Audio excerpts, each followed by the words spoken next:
Good evening, everyone, and welcome again to another one of our podcast episodes, the Three Wise Potatoes. It's been quite a while since we have last been online. It's the new year. The old year has passed on by. But a lot has happened over the past few months. We're quite busy, between ourselves, and so some things took priority over, I guess, these podcasts. But we're back. We're back in the new year. So happy New Year to all of you. We hope you had a wonderful holiday period and a great start to your new year. Once again, we have with us Prash and Dean. Happy New Year, guys, and welcome again to another one of these episodes. How are you doing? Hello. Happy New Year, guys. Happy New Year to you too. Yeah. So how have you been? And how's the holidays? How's the holiday period? It was good. I took as you know, like a month off basically, or a month and a half. Yeah, you had a hiatus. yeah. I just disappeared, and I chose when to come back. Really, I could have chosen longer, but Yeah. certain things had to happen. Anyway, did you guys holiday? How was it? It was good. Busy. You're extremely busy. Didn't really have much of a holiday, but it was a fun holiday. If you know what I mean, like there wasn't like downtime, but there was like holiday period. No downtime, but there was fun time. Mine was very similar. There wasn't a lot of downtime. It was quite busy. I ended up spending Christmas Eve, I think, at Good's place, wasn't it? Yeah. There was a lot of food and a lot of booze. It's great. Good times. Very happy, very full, and drunk. So Well, as I suppose a lot of our listeners, extremely festive. Yeah.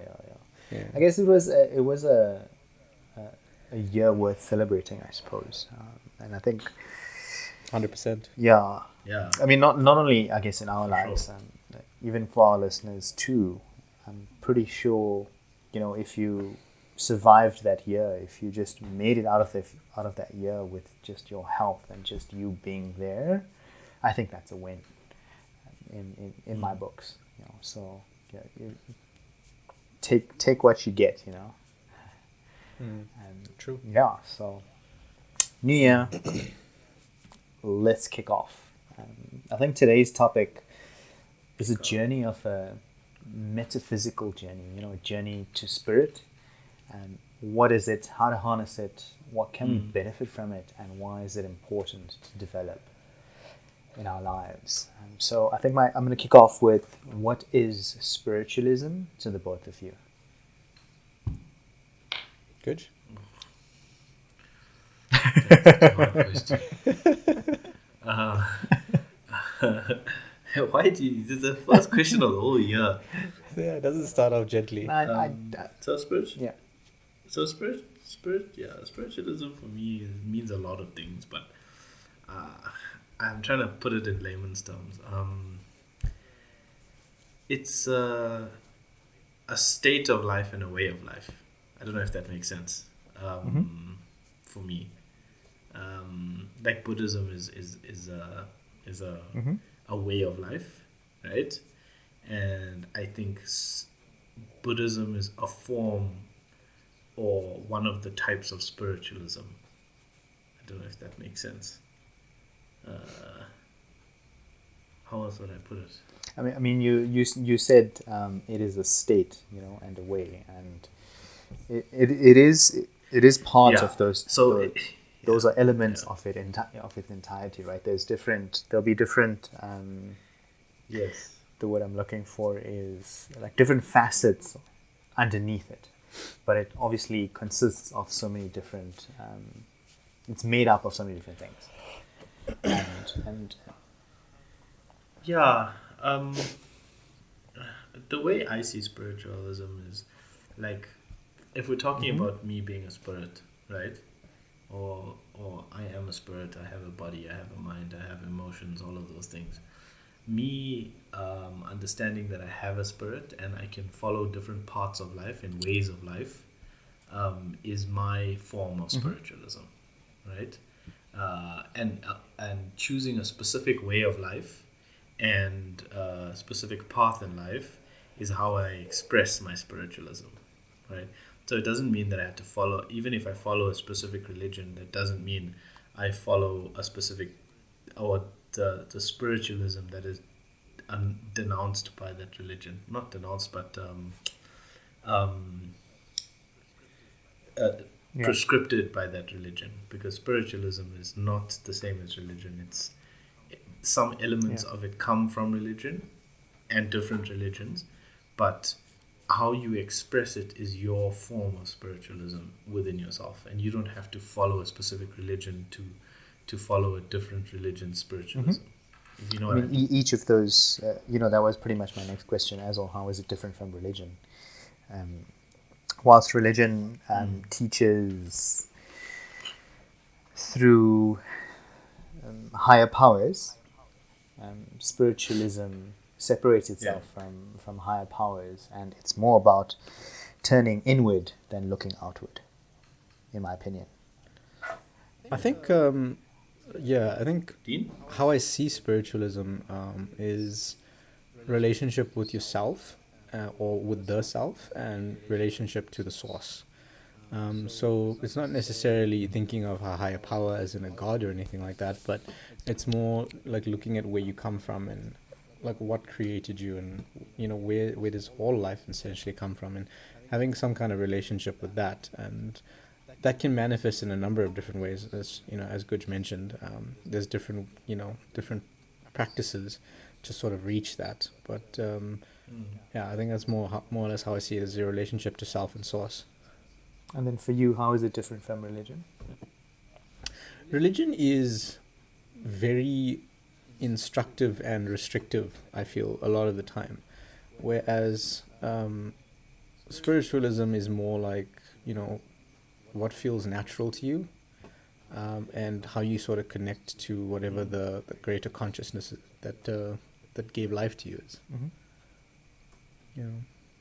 I mean, you mentioned connection to the source and to the oneness even. So could you just explain that for what is that for people?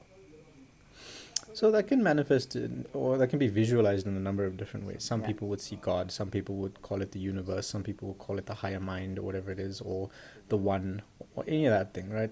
But it's different for everyone, whatever you feel comfortable with. But ultimately, it is the center that in which gave life to everything else, and it's where you come from, it's where you go back to, it's where you get your guidance from when you seek a little bit of help. It's more or less how I see it. Is that the answer you're looking for, or you want something else? No. I mean, I just wanted your particular understanding, or just to explain that a bit. I think, why is it then of any importance really to connect spiritually with yourself? And I think when people describe spiritualism, they always say spiritually, or to connect to your inner spirit, firstly, and then why is it important to connect, I guess, spiritually to the world around you? Is it just sort of this hip thing that's just happening now? Is it some airy-fairy stuff? So it's definitely not the hip thing that's just happening now. It's been happening for, I don't know, literally thousands of years.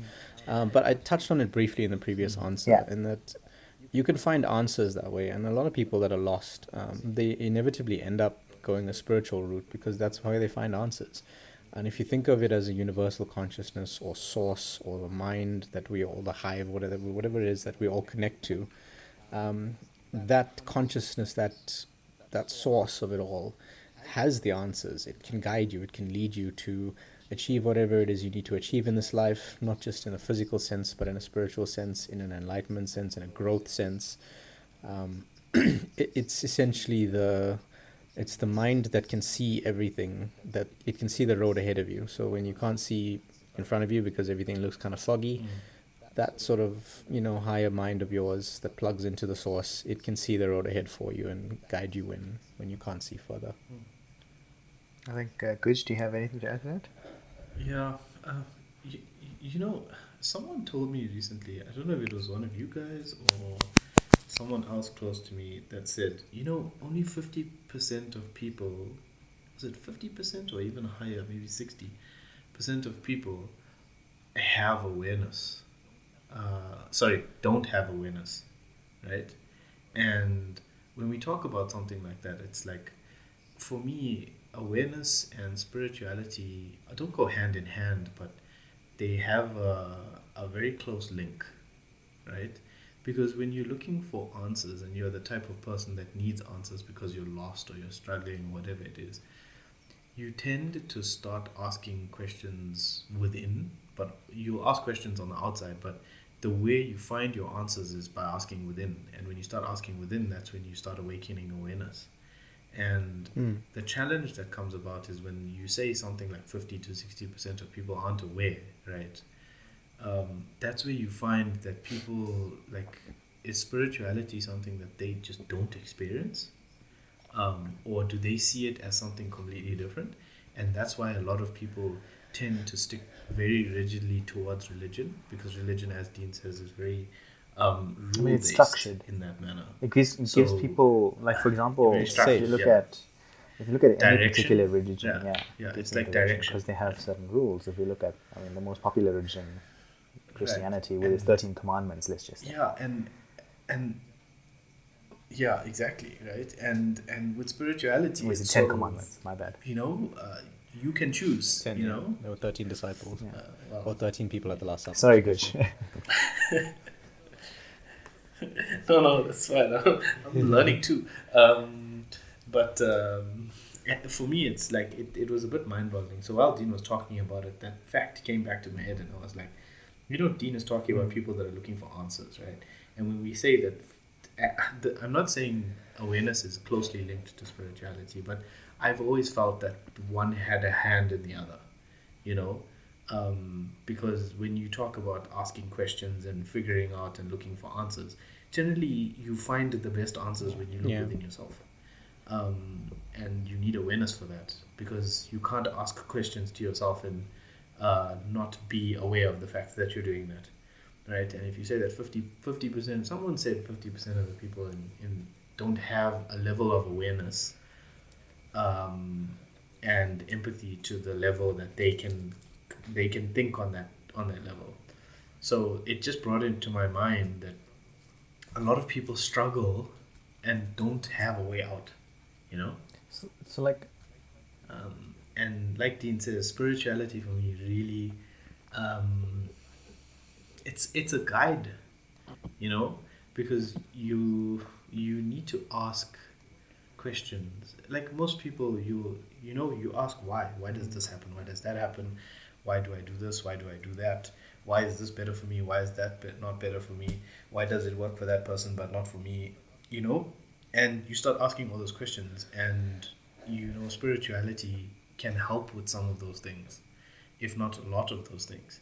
But if you're devoid of that, or not understanding of it, or not even accepting of it, then what does that do to your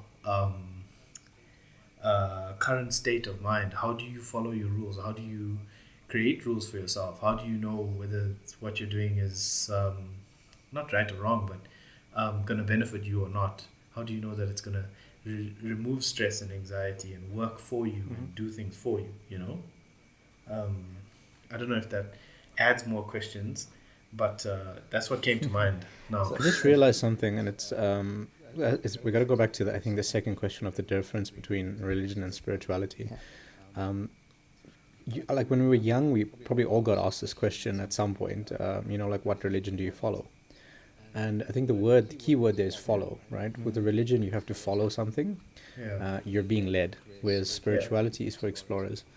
You kind of, there's things that you can do, but a lot of it is really, it's your responsibility, and it's up to you to seek the answers. Whereas religion, the answers are given to you, and you don't really have too much of a choice with it.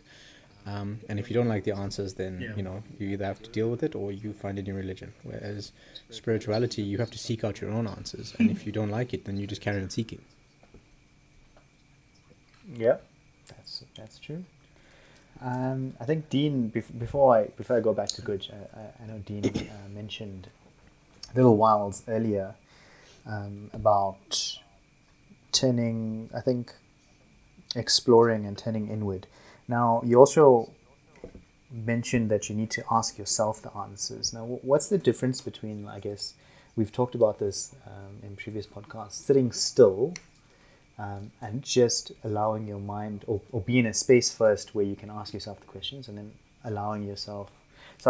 asking your mind the question, then spiritualism. I don't know if that's a question. Can you say it one more time? Yeah, sorry, I got muddled up there as well. What's the difference between also sitting... been a long day, sorry guys. What's the difference between just sitting still in an environment where you can ask yourself questions versus turning inward towards your inner spirit? Is there a difference, or is one a result of turning spiritually, and then it's a tool you use to ask yourself spiritually? Okay, let me see if I understand the question. Yeah. Are you asking about whether or not finding stillness is a means to finding spirituality, or finding self is a means to finding spirituality? Either or. And is one a tool, and is one a tool? I think they're definitely both methods. I feel like you can't really be spiritual without knowing yourself, because like there's a quote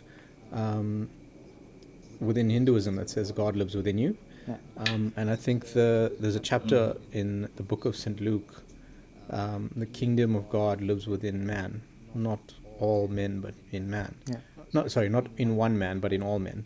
Right. So if the kingdom of God lives within man, and then there's another sort of spiritual practice / religion like Hinduism that says God lives within you, a lot of it's pointing towards not just answers being within you, but the rabbit hole that leads to the source is actually the self. If that makes sense. Yeah, it does. So if you want to get to know yourself, you can... I feel... I'm sorry, Guj. Yeah, I'll keep quiet now in a second.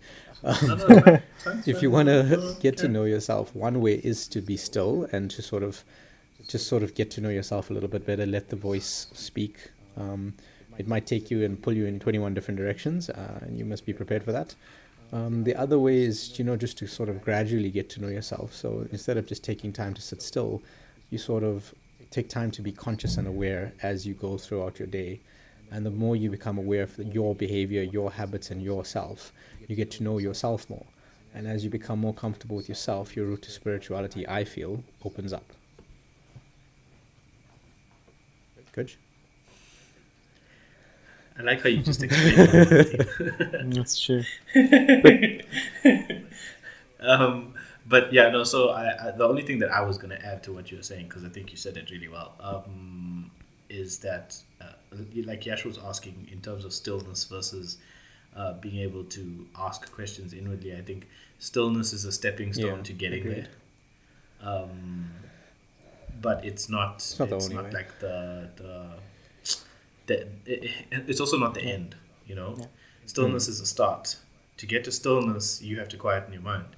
But only do things start happening after that. Yeah. If you know what I mean. So what I actually wanted to ask you, Right. just before you continue, Rich, sorry, because you're gonna answer this just now. So I was gonna that's say, because you mentioned like you said there was a statistic about so many people being aware, and then not being spiritualistic afterward.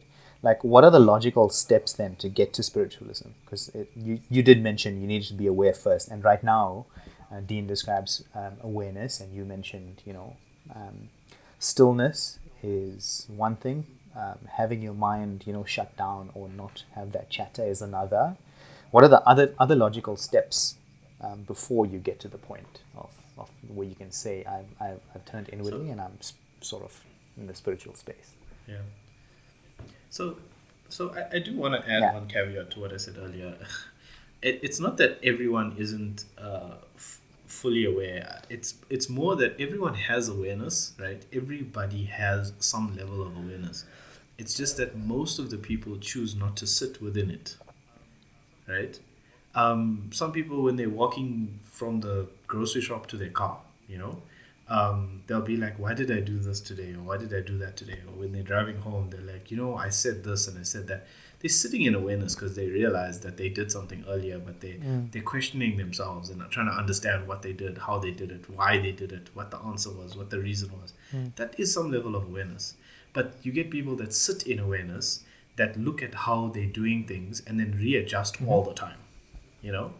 That there's a difference between that, and it's similar with spirituality, and if I can try and equate that with religion in some crazy fashion, there's those people that just follow the rules all the time and then sometimes question the rules when I don't know, the pastor or the guru say something and it just doesn't make sense. They're like, why did he say that? That absolutely doesn't make sense to me, versus there's people that like can read scripture and then they go to a prayer session and they'll just listen to the prayers and then they'll go home because they understand what scripture means and they understand what the underlying meaning is, right? And that's how I equate someone that's naturally spiritual to someone that's more of a person that's not naturally spiritual but follows religion or something like that. I'm not saying religion is bad or anything.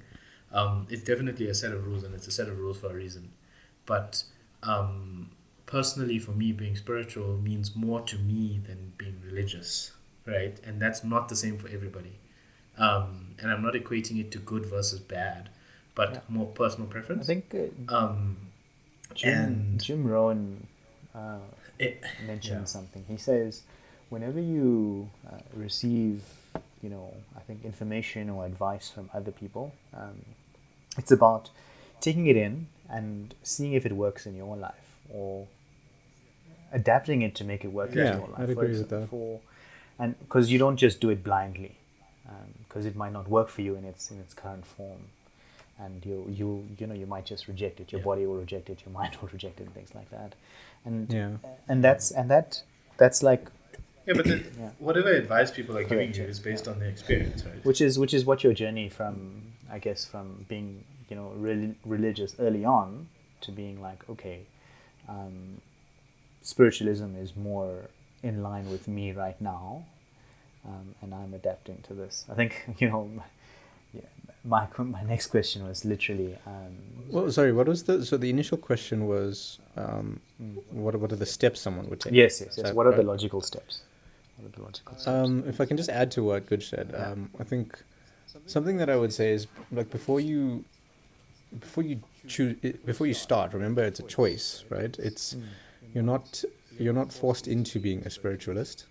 I don't think that's even possible because it's something that you seek out, right? It's like an adventure, it's like a quest, right? And you kind of dictate how that will go, and you choose your own methodologies and things like that.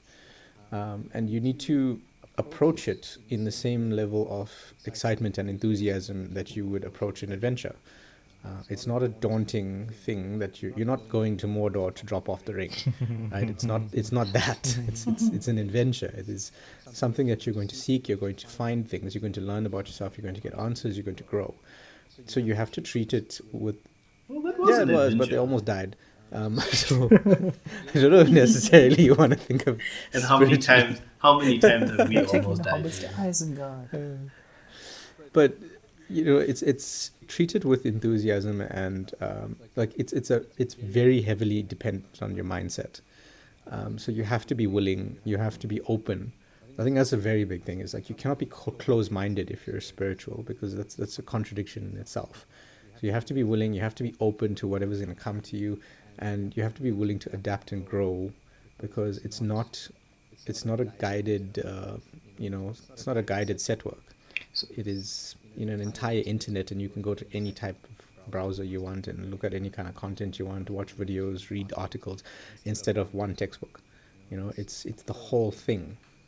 So approach it with enthusiasm. It's a choice, remember that, and then approach it with enthusiasm. With anything, I guess there has to be some benefits to it, right? Or people wouldn't do it at all. So what have those been for you, and what benefits can someone really derive from this? What does this unlock within yourself?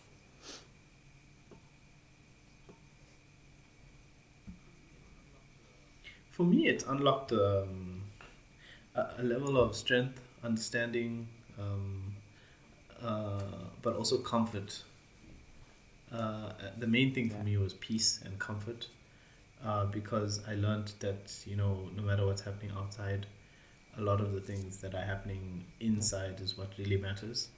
And things can happen to you, and sometimes you have to do things to change the impact on you, but also sometimes you just have to accept what is going on and learn to adapt and change according to whatever the situation is. And I was never always that person. I was always one of the person that was a type of person that was very reactive to what's happening around me.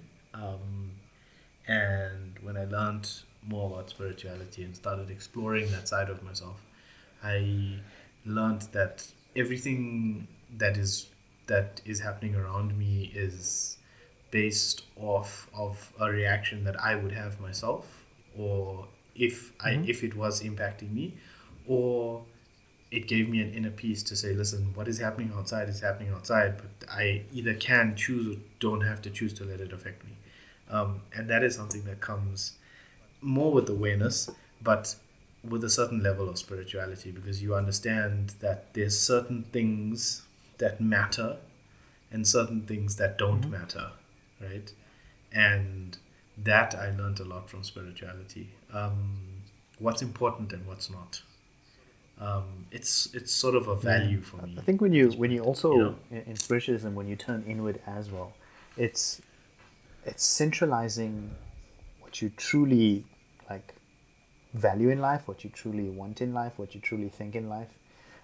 When you turn inward, and it reflects itself outward afterward.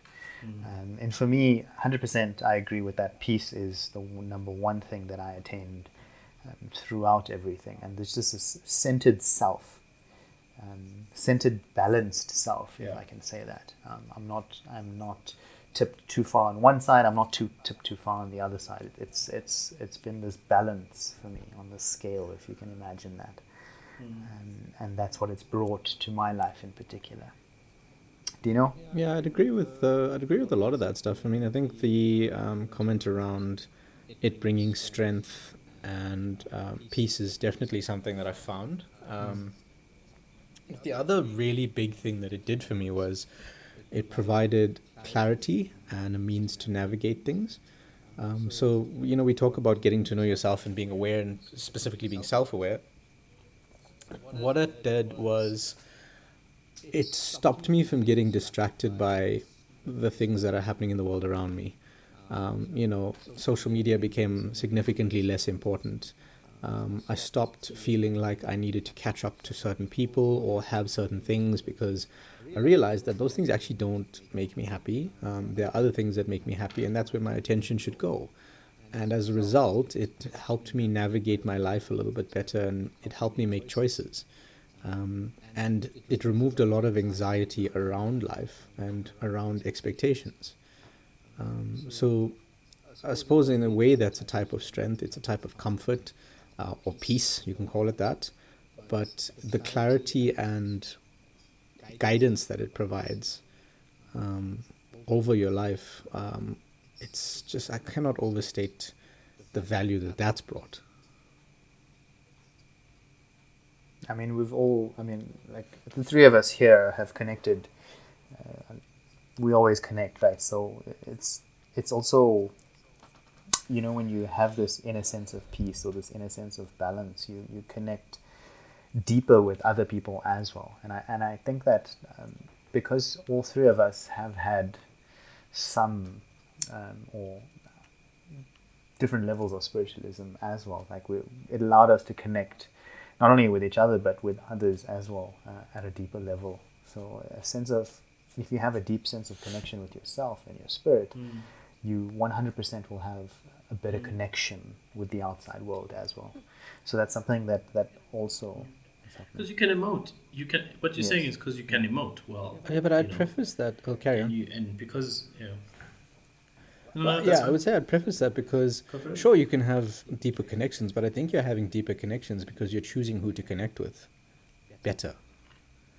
Yeah, that's also true. You find that the more spiritual you become, the more you seek out those in others. Yes, correct. Yeah. And you tend to also filter out the people that are not on the same vibrational state as you. Correct, yeah. and therefore 100%. like you like attracts like, and when two people are on a particular journey and that journey is kind of moving in a similar direction, and that's a spiritual type of journey, you can relate to a lot. It's fun to share notes, because then it's like, oh, okay, you realize it's not a competition anymore. It's not about who's got a better job or anything like that. It's like you both found something cool and you want to share it. It's not like you're trying to hoard the information for yourself. It's really, there's no scarcity in it. It's just abundance. Yeah. 100%. So, like, I know we talked about like a lot of the benefits and stuff, but what has your journey been like? Can you describe it from baby steps until now, and what drove you as a follow up to actually start that journey?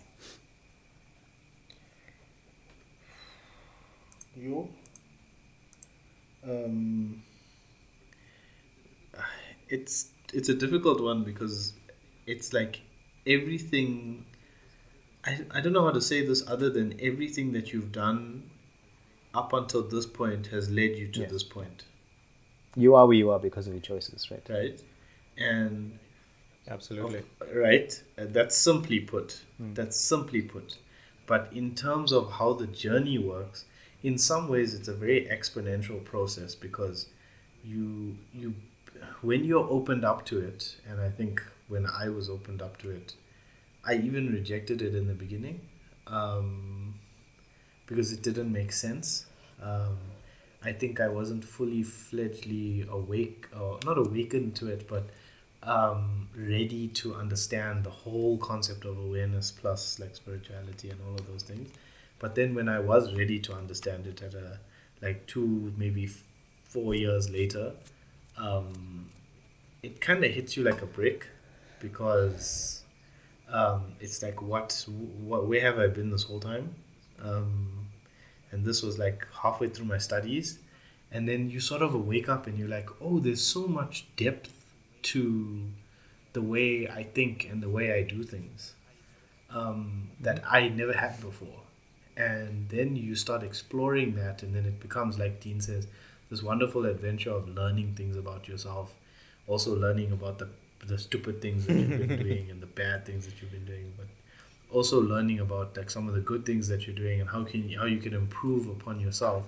But it's not in a way of like I can go to the gym and train more and get more muscles, but more like I can become a completely different person when I choose to be, how I choose to be, and be comfortable with it, and not have other people or not worry too much about how other people perceive me and view me, which is very freeing, right?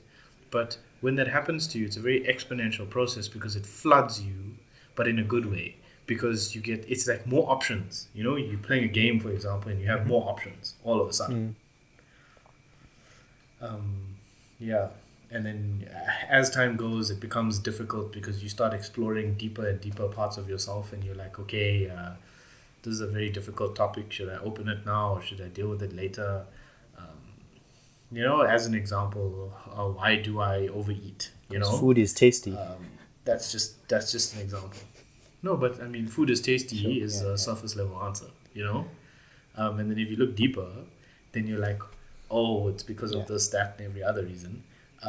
No, I do. You know what I mean, though? It's like surface level versus like that depth, and then you're like, when you start understanding those things about yourself, you're like, oh, okay, now I didn't know I used to do that, but now I know I used to do that, and now if I think about it, why did I do that? And then it's because of this, and then that, and then it's the level that you're ready for at the time. And then all of a sudden, but you see how much depth there is to it, and like if I have to answer you, when did it start? I can literally say it started when I was 5, right?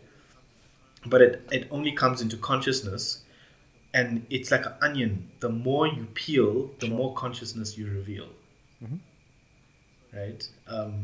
So it's a bit of a challenging answer to answer, but I would definitely say it was mid 2008. What is that trigger? What is that trigger? Was there a trigger? It's too bad. The other guy. That's funny.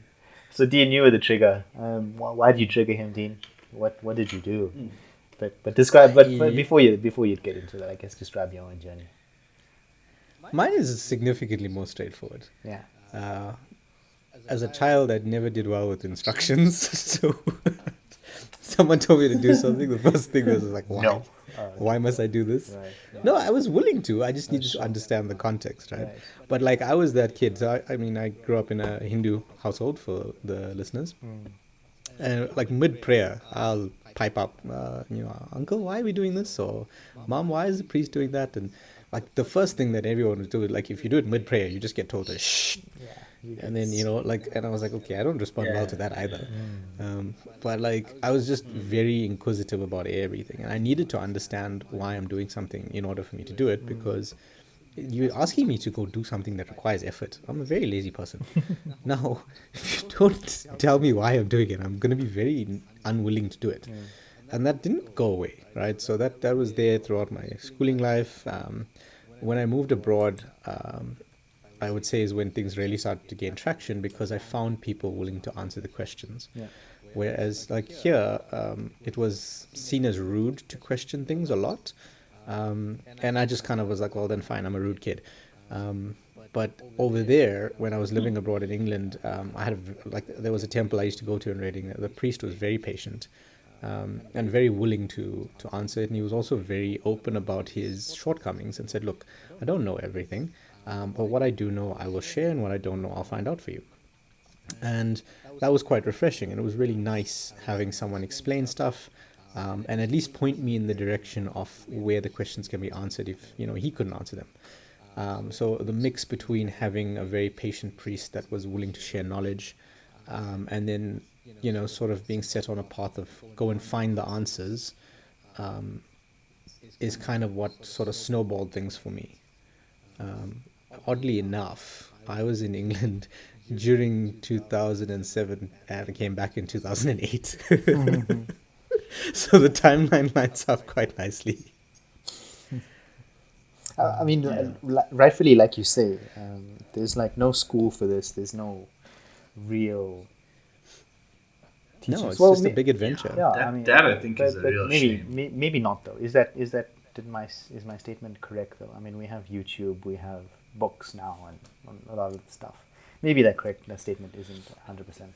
No, I think your statement is correct. There's no school. There is no school. It's a choice of how you learn. But now, the access to that information is better than it's ever been, because there's so many people that have shared their journey in the form of content like blogs and video and podcasts like this one. There's so many different people that have gone on the adventure, and you can follow any number of their routes if you want. Like the path has been forged, or you can forge your own path. You can say, well, I'm not going to listen to anybody. I'm not going to even take advice. I'm just going to go on my merry way, and I'll bump into others on the way, and we can share notes. Well, that's how we did it. I mean, I was about to say, like, you bumped into Good, and then there's that. It's like, hey, look what I found. Oh, cool. Oh, that's funny. I mean, yeah. That's how it is, though. Agreed. We often also talk about mind control and focusing that on. By mind control, I don't mean GH. Yeah, like you see in those movies and stuff like that, or Dota, the player. And focusing your mind and gaining control. Is this something we can control? Is this something we can advance in any way, or is it just like, is it a feeling, or is it something we can grow? Depends on how you define advance. For me, because I mean, you can, like, let's just say you're exploring, right? Yeah. You can go in circles and find new things, but you wouldn't have covered much ground in a linear fashion. So you could argue that there was not much progress made, but you found a ton of new things. Or you can just say, right, my goal is to cover as much ground in the direction of north. And you walk with a set of blinkers, and you miss a whole lot of wonderful things. Like, you miss the animals, and you miss the plants, and you miss the I don't know, the old ruined buildings. Like, you can miss so many things because all you're trying to do is go from point A to point B. there's no prescribed way, and progress is, I think, dependent on you. And you can maybe look at it at measuring what your level of peace is and your comfort and how you're making your life choices. I mean, that's probably how I see it. Is That's how I would look at my own progress from that point of view. But I wouldn't say try and find a particular route of measurement if you're still starting out. Like, just, I honestly just think explore and see what you get, and the more you explore, the more you learn. And once you learn about yourself, it becomes a lot easier to sort of see the impact rather than make measurements. If that makes sense. Yeah, I definitely agree with that. Um, for me, it's about asking questions, like Dean is saying, exploring, but asking questions about yourself. Why do you do things a certain way? Do you like doing things that way? Um, what do you like? Is everything in your life stable? Do you want to change things? Are you happy? Are you anxious? Do you want to change your anxiety levels? Do you want to find out why you're anxious for certain things? Do you want to try to learn about how to improve those things within yourself? Um, I think those are the starting points. Yeah. Ask yourself also, like, if you react in a particular situation and you wonder, like, this reaction, is it something that is innately me, or did I pick it up from someone else, and am I just using their methods? Yeah. It's stuff like that. Also, is it necessary? Is it warranted? Yeah. You know. A lot of the time as well, like, you, people get overwhelmed really, really quickly. When they become more spiritual, they become Yeah. harder to overwhelm, because as much as things might seem like a dumpster fire, the reality is it's maybe just a smoldering dumpster. It's not completely ablaze. It's fine. You just need to be able to take a step back, detach from the situation, survey what's happening, and then take action. And when you've gone on a spiritual path and you've gone on a journey of self-awareness, you are so much more comfortable with your own capabilities that it takes a lot to overwhelm you. And that means that you're, like, in daily life, you can manage stress so much better, you can manage situations so much better. And you also then know, and I think Gurj alluded to this earlier, it's like, you don't let external factors impact you. If everyone's running around with their hair on fire, you're kind of just sitting there with your cup of tea going, well, actually, you know what, people are just panicking for no reason. If they would just calm down, they would be able to see the wood from the trees. Yeah. I think you bring up on interesting thing there, because so my next question was pretty much, how do you identify whether you're switched on or not? Are people already in some way spiritual or have a sense of an internal spirit? Because for example, you mentioned not being what's the word, affected by external forces and knowing everything will be okay.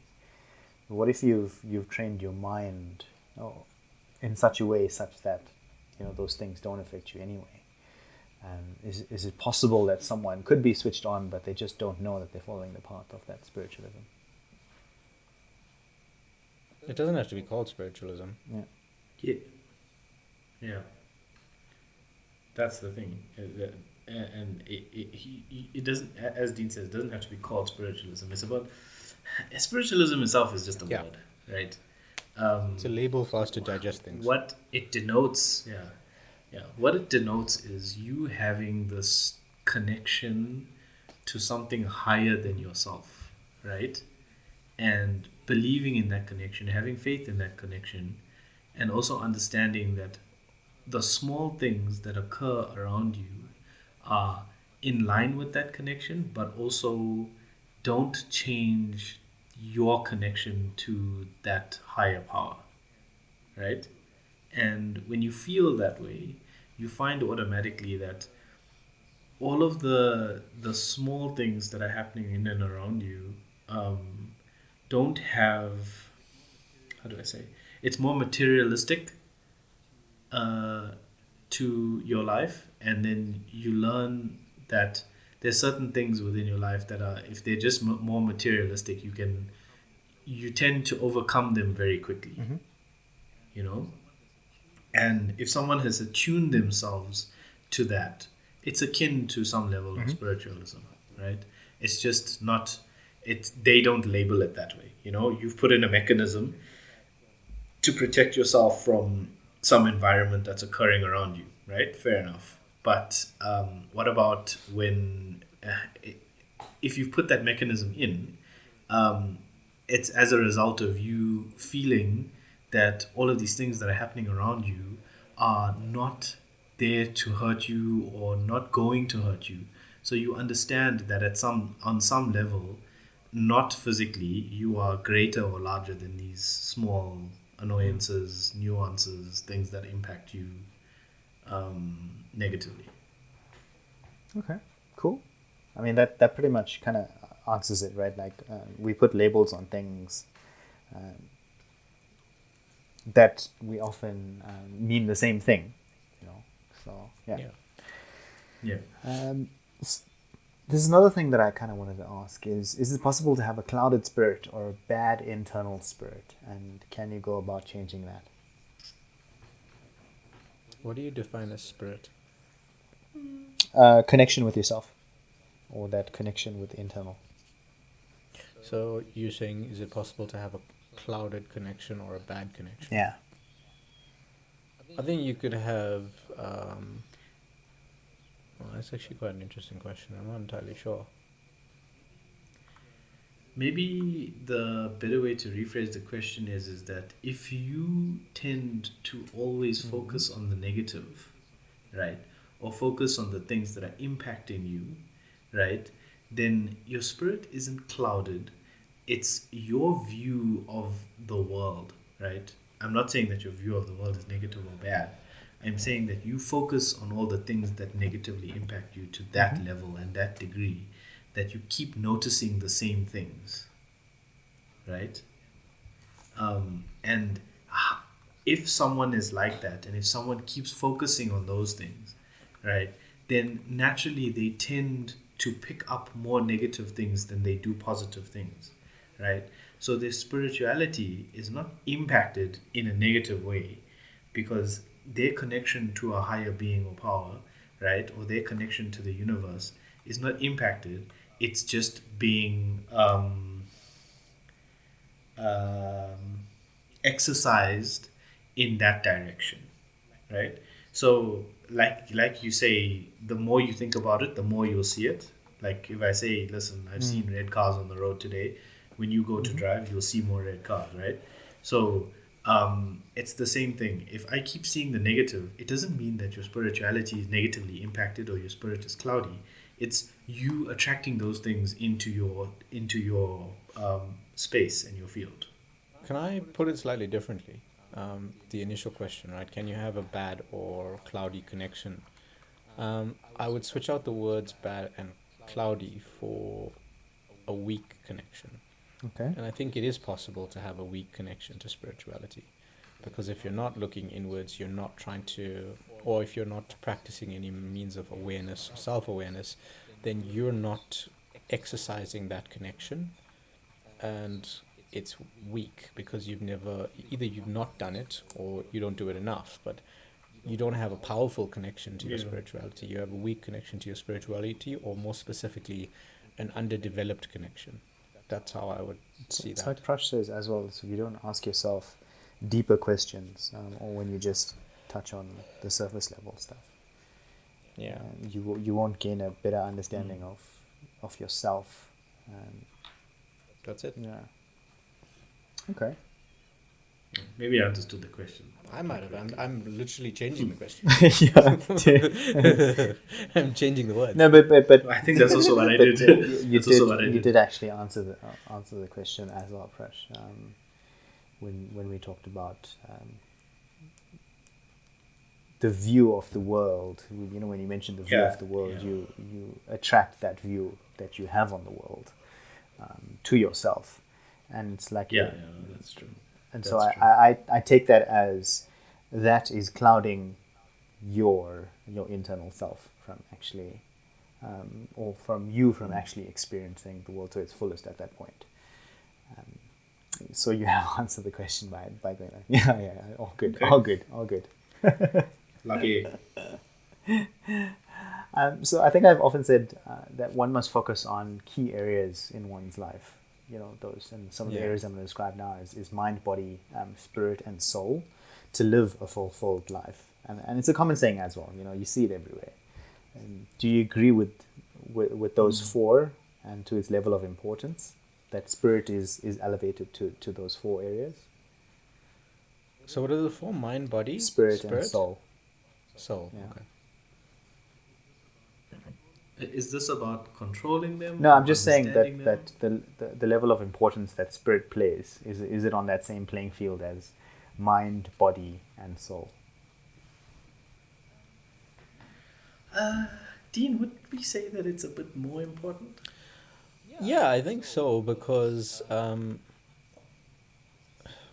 this is a complicated question because they're all connected, right? Yeah. And you could argue that. But what's the Pardon? ruler, you know? Like, I But feel like there's so a ruler. okay, so another way to think of this, I mean, another way to it- think of it's this. fairly Is, straightforward to take care of your body, right? so what sits you in know, the you eat center? healthy, Does something sit in yeah. the center? If I can Well, put it that way. look, I don't know, right? But what I would say is you would look at the level of difficulty for each of them, right? Yeah. Or the level of complexity, should I say? Yeah. You know, looking after your body is fairly straightforward. You know, you eat well, you know, you exercise and you get good sleep. You drink lots of water. Yeah. That's really, if you do those things, those four things will actually give you quite a lot of impact, right? And then after that, you know, like there's maybe 5-10% things that you can add here and there, like taking vitamins and all that kind of stuff. But do those four things, you should be good, right? From a mind point of view, mind requires exercise and it requires still time. There are things that you can do to develop your mind, right? There's lots of things. Yeah. And then you start talking about your spirit and your soul. The soul one, I have no ticking clue how to answer. But as far as spirituality goes, we talked about that, right? That's a very open book. It's an adventure. There's a world of complexities, or you can make it really as simple as you want. Yeah. Thing is, though, the more you are in tune with spirit, the easier it is to manage your body and your mind. Yeah, I would agree with that. So there's no well, in this instance, then okay. So you're saying spirit, mind, body, soul, or spirit, soul, mind, body. Well, I mean, I think it would be a little bit arrogant to think we know how to take care of our souls. yeah. This is Yeah, an eternal thing. yeah. We can't describe it. We can't draw it. We don't know what it looks. Oh. We know nothing about it other than Zero. we have one. Or maybe. It's just like, Maybe. what makes you think you know how to how to contribute towards it and look after it? I have no idea. Wait. Are we not one rather than we have one? That's actually a good point. I mean, That's connected We with- are. Yeah, like you are this. Your Aren't soul we plugs that? into the body and the mind, and your soul uses the mind and the body via spirit. Yeah. If you want to think of it that way, the spirit is the connection of the soul to the body and the mind. So I mean, it's not you. You can't look after your soul. The soul looks after you, I suppose. Okay, why do they call it soul food then? No. Because they needed something catchy to market it with. Because that's an advertising. It's how to sell stuff. but it hits there right in my tummy soul. Well, I used to say it all the time. Like desserts don't go to the stomach; they go to the soul. Yeah, that's true. You still say it. I do. But it's also a means of me convincing They don't myself go that it's there, okay they- to have that extra They don't slice go of to your cheesecake. soul. They don't go to your soul. They go to your mind. That's where my soul is, bro. Oh man. I just said that's just my way of convincing myself to have that extra slice of cheesecake when I probably should. Don't do it. Dude. Don't do it to yourself. Okay, so Yeah. so where do you see your journey going from here? Now that you're at this point, where do you see it going from here? Are you looking to advance it more or not? Or are you comfortable with where you are now? Yeah. It's an adventure.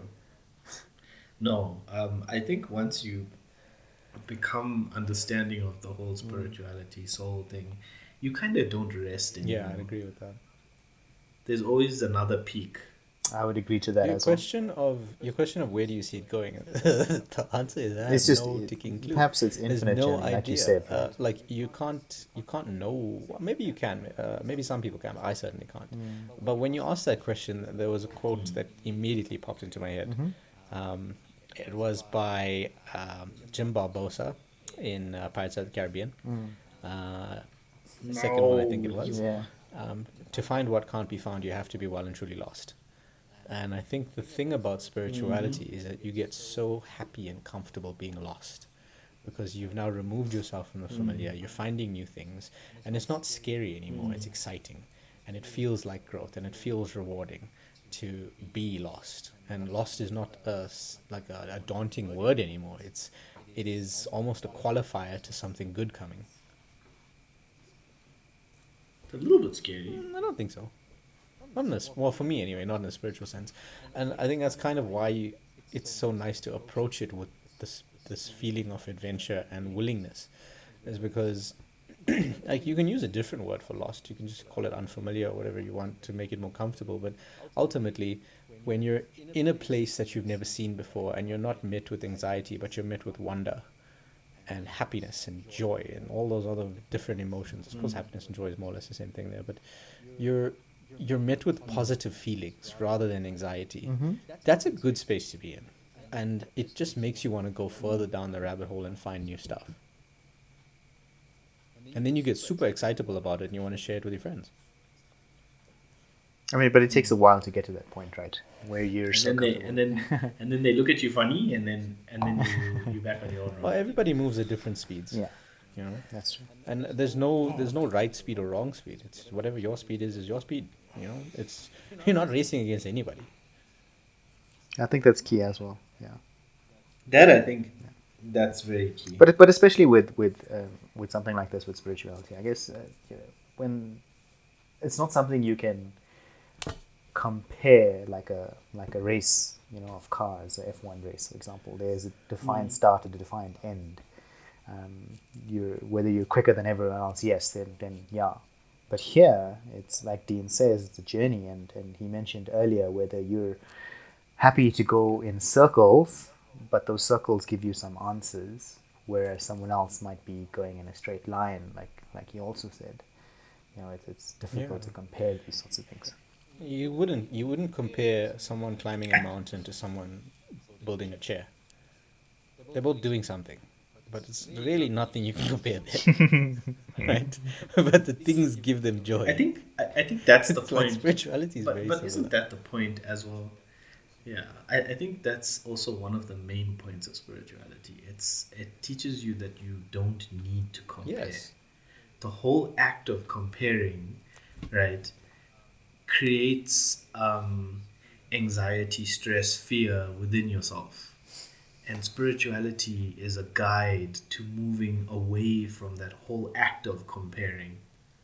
And that in itself is one of the, I think, major benefits of becoming very spiritual. You stop comparing yourself to all this nonsense. You remove fear, you remove anxiety, you remove negative thoughts. Not completely, but to a large degree. Yeah, comparison is the reason you compare is to find deficiencies or lack, Or maybe sometimes even it's scarcity. Maybe even comfort within oneself, right? Because sometimes you just want to but feel ultimately, better than someone else. Ultimately, comparison is limitation based, and spirituality is an exercise in delimiting yourself.